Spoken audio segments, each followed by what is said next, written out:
Red Bull broke Formula One cost cap by eating too much. Building a Formula One car isn't the same as building a Honda Civic. It takes money and lots of it. The FIA introduced cost caps last year to keep big budget teams and the little guys on more or less the same level. It has released findings showing that 2 teams were over the cost cap. Aston Martin fell into what the FIA called a procedural breach, which likely means they filed the paperwork a little late. But we're here to talk about how Red Bull managed to exceed it.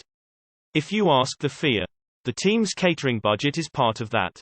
It appears someone ordered a few too many lobster rolls during last year's championship celebrations.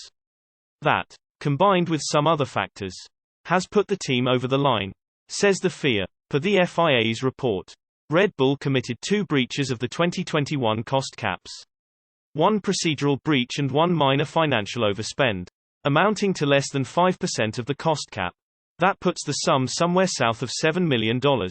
The amount is unknown, meaning the overspent can be between $100 and $7 million.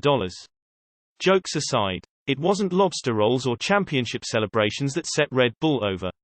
Instead, it was much more kind-hearted free lunches for the team's 1,000-plus staff members at the company's Milton Keynes headquarters.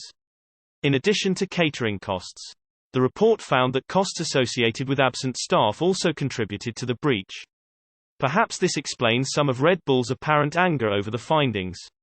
The company's statement said it was surprised and disappointed by the FIA's findings. Right now, the team is considering what options it has in regard to a response. Adding fuel to the fire. The FIA only released its findings, not punishments for Red Bull or Aston. Both teams will have to wait for that. However, Williams was fined $25,000 for a procedural breach.